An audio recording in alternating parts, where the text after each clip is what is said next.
How to pin Capital One Shopping in Chrome for faster access.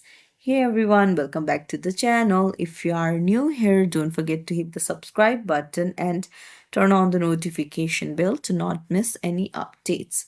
So let's dive right in. Open up your Chrome and then head over to capitalOneShopping.com.